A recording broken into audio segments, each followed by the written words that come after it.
Vamos lá então, né? Agora sim, concluindo esse módulo, vamos falar sobre epístola, né? E por que que é interessante falar tanto sobre epístola, como a gente fez, fazer um vídeo só sobre epístola?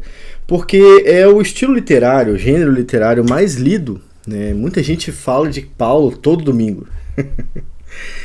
Ou lê alguma coisa de Paulo e tudo mais. E a gente precisa entender algumas coisas quando fala de uma epístola, para que a gente não interprete do jeito errado e para que a gente aprenda o que o autor estava falando, né? É importante aprender e aplicar do jeito certo.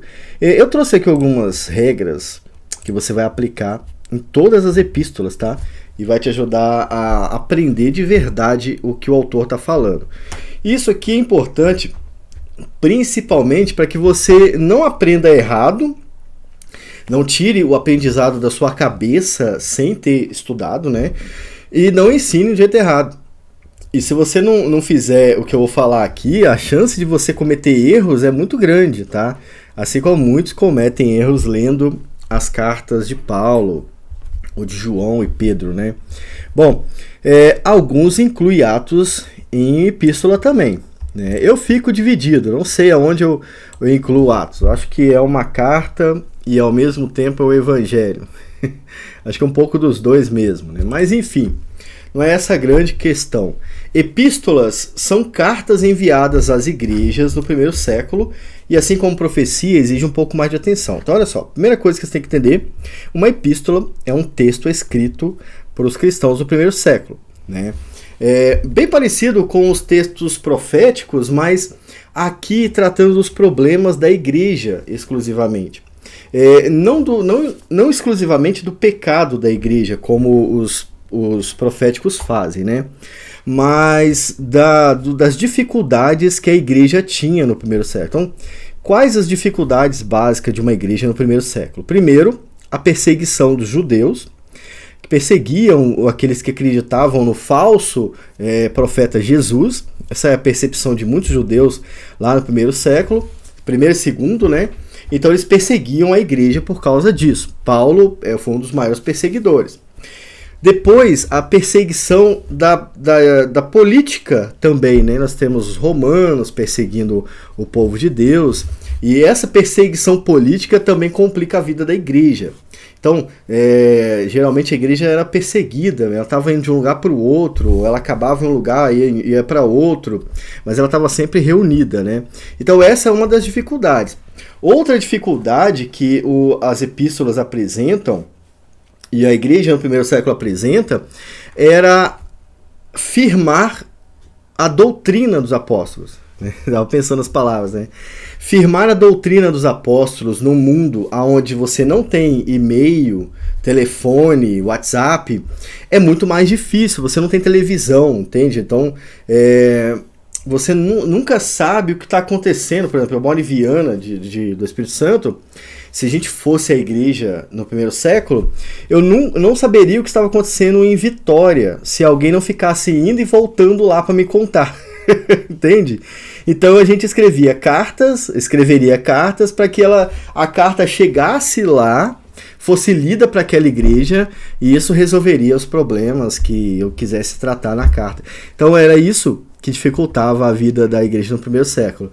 Então você tinha essa dificuldade de firmar a doutrina, porque toda hora alguém que era convertido vinha com um papo estranho pro meio da igreja, como você viu em Atos 15, os fariseus, né?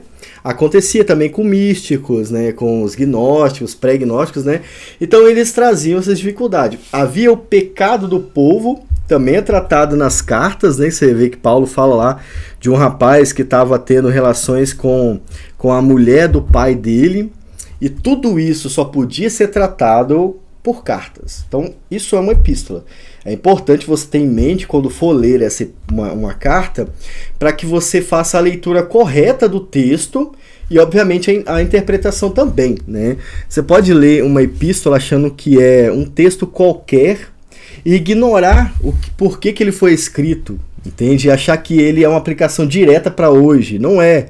É uma aplicação direta para o povo que recebeu a epístola. E nisso você vai fazer você vai procurar o ensino daquela epístola para hoje, entende?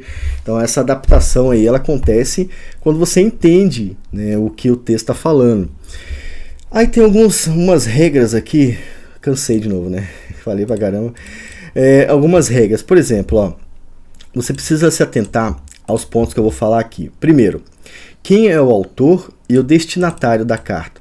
É importante entender quem está escrevendo, o contexto de quem está escrevendo, se é Paulo, se é Judas, João, e o destinatário.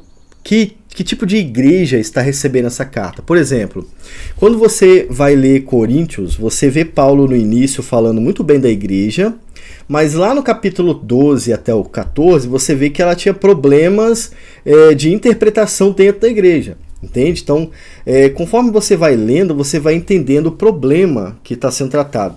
Como é que geralmente isso acontece? Você entende o problema diretamente pelo texto, né? Se Paulo está falando, por exemplo, que nem toda pessoa pode falar sobre Jesus Cristo a não ser pelo Espírito Santo, você já entende que algum problema sobre isso estava acontecendo, porque ele escreveu por causa disso. Entendeu? Então o problema daquela igreja geralmente o problema dos destinatários geralmente está na solução apresentada pela carta, entende? Então, tem textos que são fáceis, tem outros que são um pouco mais difíceis, exige muito da leitura completa do texto, aí você volta lá no módulo de contexto, exige muito disso para você entender, porque às vezes o problema da igreja que recebe é justamente o que Paulo está falando, entende? Por exemplo, em 2 Tessalonicenses capítulo 2, Paulo deixa bem claro que o problema daquela igreja é que alguém estava pregando escatologia do jeito errado na igreja, e Paulo manda uma carta para corrigir isso. Mas esse não é todo o problema, esse é só um problema tratado pela carta. Então, na leitura do texto, você pode ter certeza que aqueles destinatários têm problemas relacionados ao que Paulo, ou João, ou Judas está escrevendo, entende? Então, é importante entender quem é o destinatário da carta para você entender direito o que ele está falando, né? Entender também o contexto do destinatário e tudo mais. Ó, aqui tem o contexto. Ó. O contexto aqui não se refere não se refere apenas àquele momento do texto, entende? Tipo, você vai ler Romanos capítulo 9, o contexto não é Romanos capítulo 8 apenas, o contexto é da carta, entende? Quem eram aqueles cristãos que receberam a carta escrita por Paulo?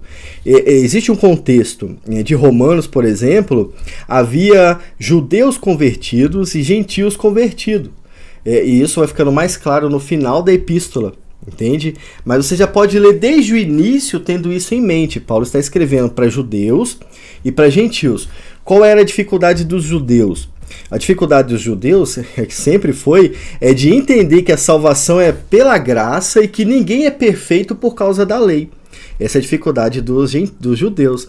E a dificuldade dos gentios? Aí você vai ter que ler para responder, né? Eu não vou te falar tudo aqui não. Só estou te dando o caminho das pedras para você mesmo desenvolver isso. Agora, isso já está exposto no texto, né? O contexto da carta é a carta. E você vai, claro que lendo uma boa introdução de uma Bíblia de estudo, você vai ter essas respostas mais rapidamente, mas você ainda assim precisa desenvolver essa percepção pela leitura do texto, entendeu? Quando você lê preocupado com isso, aí você aprende muito mais do que lendo só o comentário, entende? Então Paulo geralmente trata diretamente dos problemas relacionados às igrejas específicas, por exemplo, né? Tem que entender um pouco do contexto dos receptores também, destinatário também. Esse é o segundo ponto. Terceiro ponto, quais são os problemas e as motivações que levaram Paulo a escrever, ou Judas a escrever? Por exemplo, Judas, né? Falei de Judas, vamos lembrar da carta de Judas aqui. Lá no início de Judas, até citei aqui no slide, né? No início de Judas fala assim: eu iria escrever para vocês sobre a salvação comum, né? Mas eu fiquei sabendo que está entrando falsos profetas no meio de vocês. E aí ele começa a desenvolver a solução da carta, entende? Na carta. Qual é o problema que leva o escritor a escrever aquilo? Entende? Quando você entende o problema, você faz a aplicação certa do texto. para você não ficar aplicando do jeito errado, como muita gente faz, né? Então, uma carta não pode ser aplicado muito diferente daquilo que ela mesma propõe. Para isso, você tem que entender o problema. Eu sei que dá até para ir até certo limite a aplicação, mas você não pode passar demais do que o autor está falando, senão você está inventando história e aí fica feio, né? E quanta gente faz isso lendo uma carta, né? Infelizmente, isso é bem comum, mas você não vai fazer mais, você fazia. Já que temos um problema ou uma motivação, nós temos uma solução. E essa solução precisa estar ligada ao problema. Se você pegar a solução de Paulo a certo problema e aplicar a outro problema, você não vai entender, né? Então você tem que desenvolver esse tipo de leitura onde você consegue ver a solução no texto, entende? Então a gente tem muito texto com soluções, né? Judas manda a gente não dar ideia para os falsos profetas, removê-los da igreja mesmo, e aí ele dá os motivos e tudo mais, e essa solução dele. João, por exemplo, na terceira carta, se não me engano, João fala para você nem abrir a porta para um falso profeta, entende? Se ele bater na sua porta, você nem atende ele. Isso é uma solução que ele dá, e isso está sendo ensinado na carta, né? Se a gente não lê, a gente nunca vai descobrir, mas está ensinado na carta. E toda carta traz uma solução. Você tem que descobrir a solução na leitura do texto. Qual é a solução, por exemplo, da carta aos Hebreus? Você tem no início de Hebreus falando sobre Jesus, né? Aí você tem o desenvolvimento da carta corrigindo a visão dos hebreus a respeito do Antigo Testamento. Jesus é o cumprimento do Antigo Testamento, né? Daquelas questões cerimoniais e tudo mais, do sacrifício e tudo mais. O que isso mostra? Mostra que aqueles caras que recebem essa carta estavam errando nisso, porque o autor está falando sobre isso, né? E a solução para que eles não errem mais, no final da carta aos Hebreus, é a congregação. Não deixem de congregar. Provavelmente, deixando de congregar entre os cristãos, aquelas pessoas estavam indo para outros lugares, tendo outras informações que estavam substituindo a fé cristã. Então, qual é a solução da carta de Hebreus? Não deixe de congregar. Por que não deixe de congregar? É na igreja que você aprende a verdade. Entende? Não é no boteco, não é na esquina, não é na internet exatamente, é na igreja, estando junto, entende? Uma solução dada pelo autor do texto, e você tem que absorver isso na leitura. Geralmente, a solução está sempre depois de um problema. Acho que é óbvio, né? Mas geralmente o texto, pode acontecer de o texto não apresentar o problema, já apresentar a solução. E aí você tem que subentender que se ele está apresentando uma solução para isso, é porque havia um problema. Entende? Isso já está implícito no texto sagrado. Uma última coisa que você tem que lembrar, deixa eu ver se é a última coisa. A última coisa é que os escritores do Novo Testamento estão o tempo todo usando a Bíblia. Às vezes até textos do Novo Testamento eles usam, tá? Cartas de Paulo, por exemplo, acho que Pedro fala da carta de Paulo e tudo mais. O uso da Bíblia na composição do Novo Testamento é muito claro. Só que se você não estiver acostumado com o Antigo Testamento, você não vai conseguir perceber. Então minha dica é: estudem o Antigo Testamento, né? Você pode até estudar em paralelo o Antigo e Novo Testamento, porque os evangelhos falam muito do Antigo Testamento, Paulo cita muito o Antigo Testamento, João, na composição das suas cartas, usa doutrinas que estão no Antigo Testamento.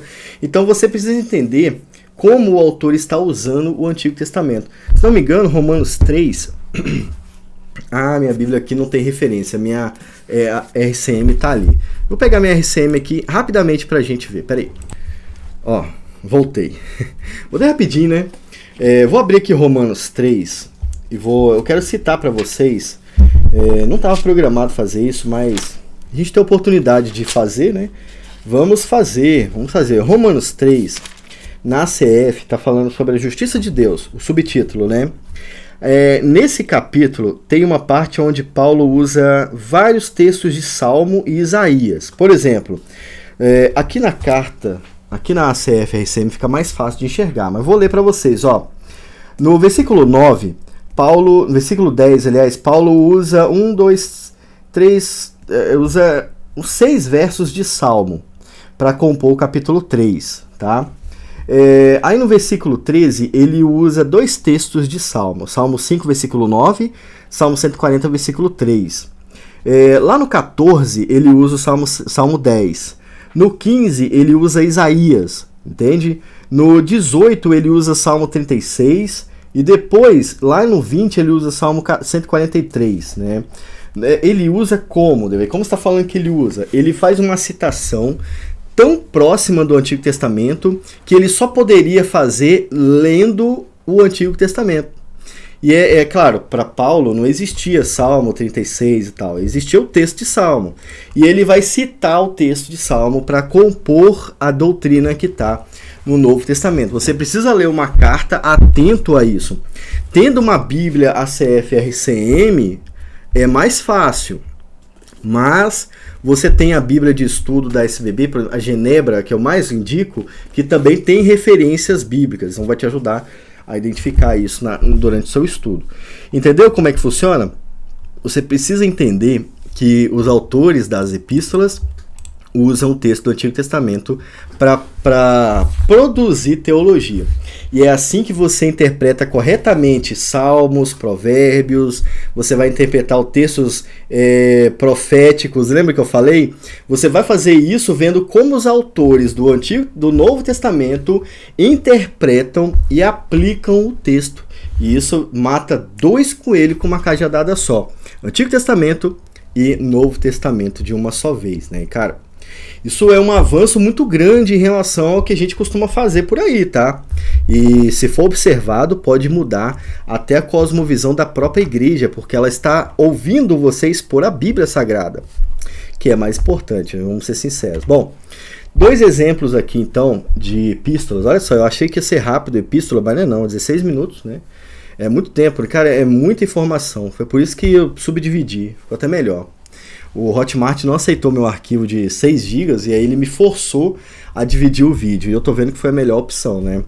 Eu trouxe 2 exemplos, ó. Hebreus, eu já falei, né?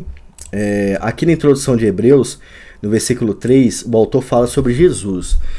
Agora, vamos enxergar o texto tentando encontrar os elementos que eu falei até agora, né? Ó. O qual, falando sobre Jesus, sendo o resplendor da glória, da sua glória, que é a glória de Deus, e a expressa imagem da sua pessoa. Quer dizer, Jesus não era só um profeta, como alguns hebreus poderiam estar sendo inclinados a acreditar por um tal movimento judaizante. Jesus não era só uma pessoa ou um profeta, não.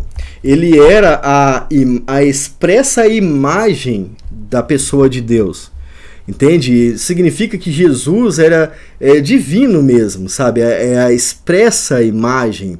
Não é uma cópia, é a exata imagem de Deus, entende? Ele é também um resplendor da glória de Deus, Jesus. Resplendor é alguma coisa que mostra luz, que sai luz dele, entende? Então é como se você estivesse vendo Deus, Jesus, né? Jesus é o resplendor da glória de Deus. E sustentando todas as coisas pela palavra do seu poder. Aqui o próprio Cristo sustenta todas as coisas pela palavra do seu poder. Então, qual é o problema desse texto? Obviamente, a cosmovisão daqueles que recebem sobre Jesus. Ele está corrigindo a visão deles a respeito de Jesus. Na realidade, isso deveria corrigir a nossa visão sobre Jesus também, né? Muita gente acaba rejeitando esse ensino até hoje, mas está aí. Agora, e a obra de Cristo? Ó, havendo feito por si mesmo a purificação dos nossos pecados. Lembra que eu falei sobre os judeus saindo e voltando para aquelas questões do Antigo Testamento? Olha, não precisa mais sacrifício por pecado, porque Jesus já fez isso por nossos pecados. Então você não precisa fazer um voto de purificação, porque Cristo já fez isso, entendeu? É por isso que nós não usamos mais e nunca mais usaremos sacrifícios. Agora, tem um pessoal que fala que um dia o templo será refeito e nós iremos prestar sacrifício. Olha só, pela Bíblia, pela Bíblia, não pela minha opinião, pela Bíblia, isso desfaz o que Jesus fez. Isso é desnecessário. Não é que exclui o que Jesus fez, mas você trata ele como se fosse desnecessário. Ou como se ele não fosse suficiente, entendeu? Por quê? O autor aos Hebreus escreve que Cristo fez por si mesmo a purificação dos nossos pecados. Então, se um dia precisar fazer outro sacrifício, significa que o sacrifício de Jesus perdeu a validade. É uma coisa que, obviamente, é um pecado pensar, né? Então o autor está corrigindo esses problemas. Agora, qual é o contexto? O contexto é esse, né? O contexto é esse, o pessoal se voltando a outros ensinos que não aqueles ensinos dos apóstolos, né? E na carta aos Gálatas é mais fácil de entender, e o contexto da carta dos Gálatas é bem próximo da carta aos Hebreus, tá? Você tem um povo ali que está saindo do que Paulo pregou, e nisso eles estavam indo para um evangelho mais judaizante, um evangelho mais gnóstico, digamos assim, e Paulo escreve para corrigir. Como é que você sabe disso, Devaí? Lendo o texto. Maravilho-me de que tão depressa passasseis daquele que vos chamou à graça de Cristo para outro evangelho.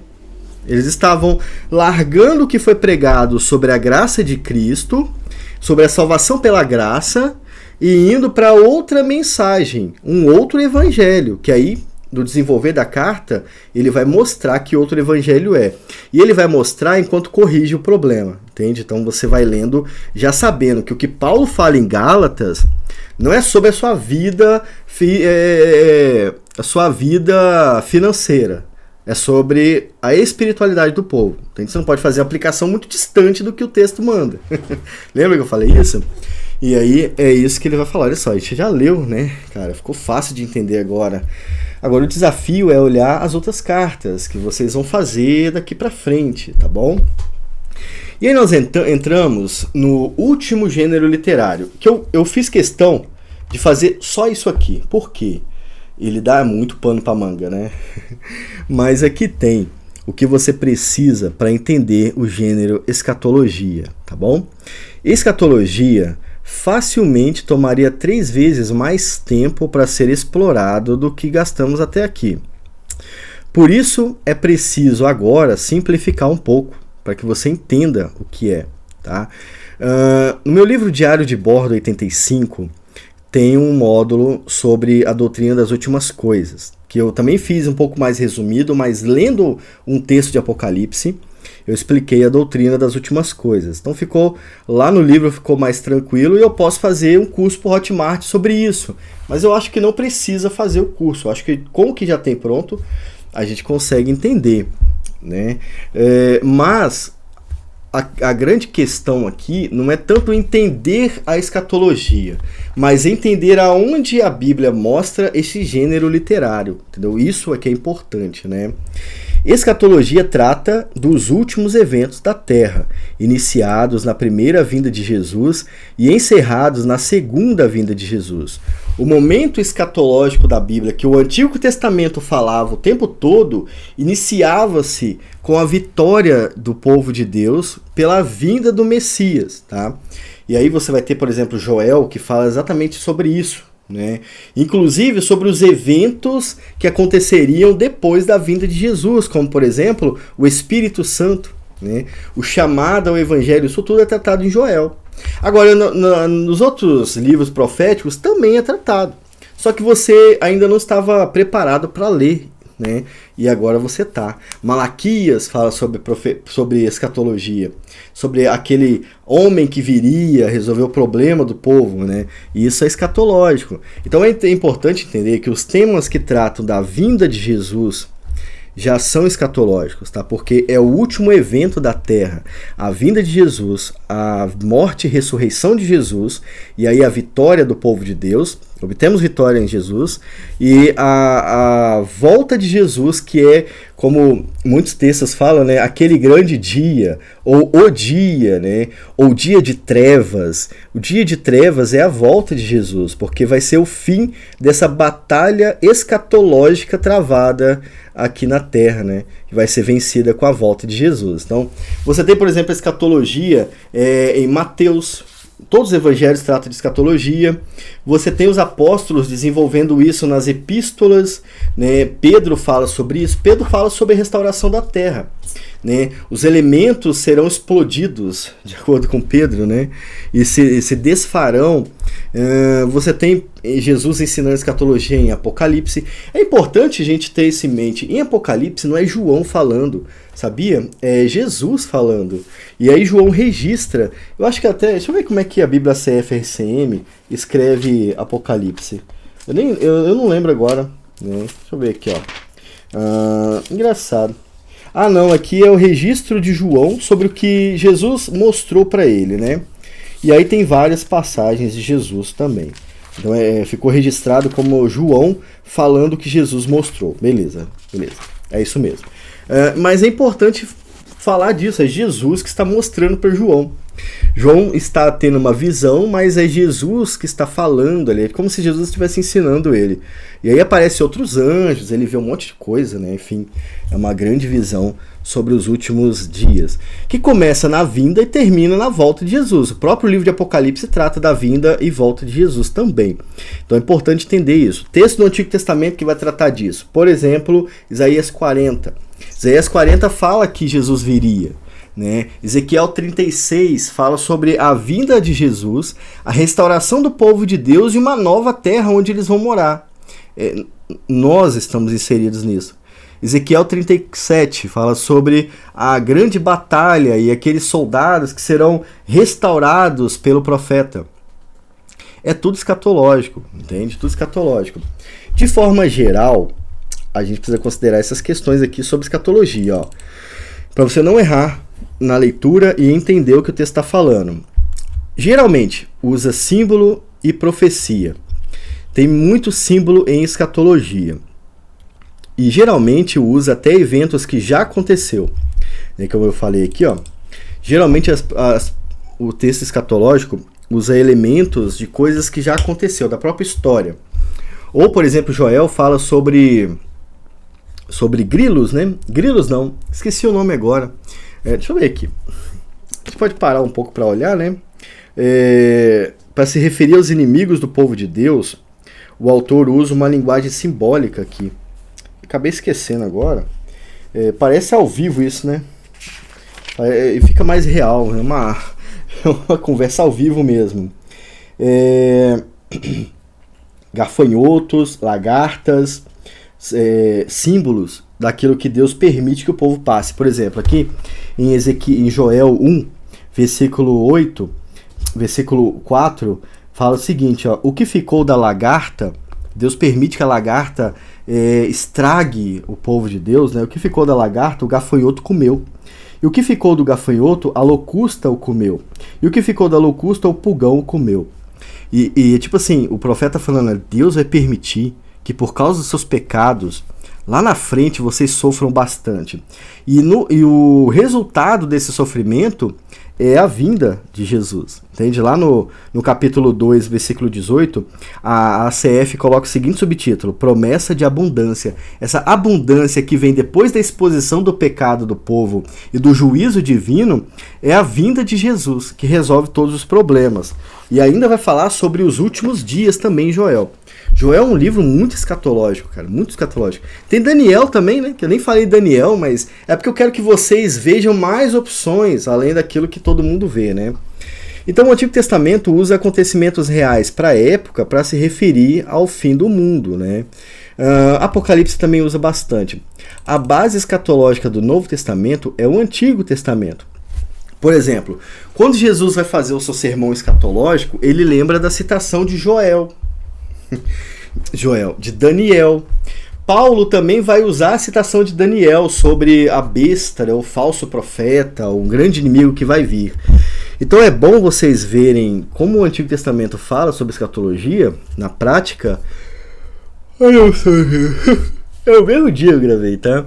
Para vocês não pegarem outra interpretação no Novo Testamento e criar uma nova interpretação. Lembra que a base dos escritores do Novo Testamento é o Antigo Testamento, tá?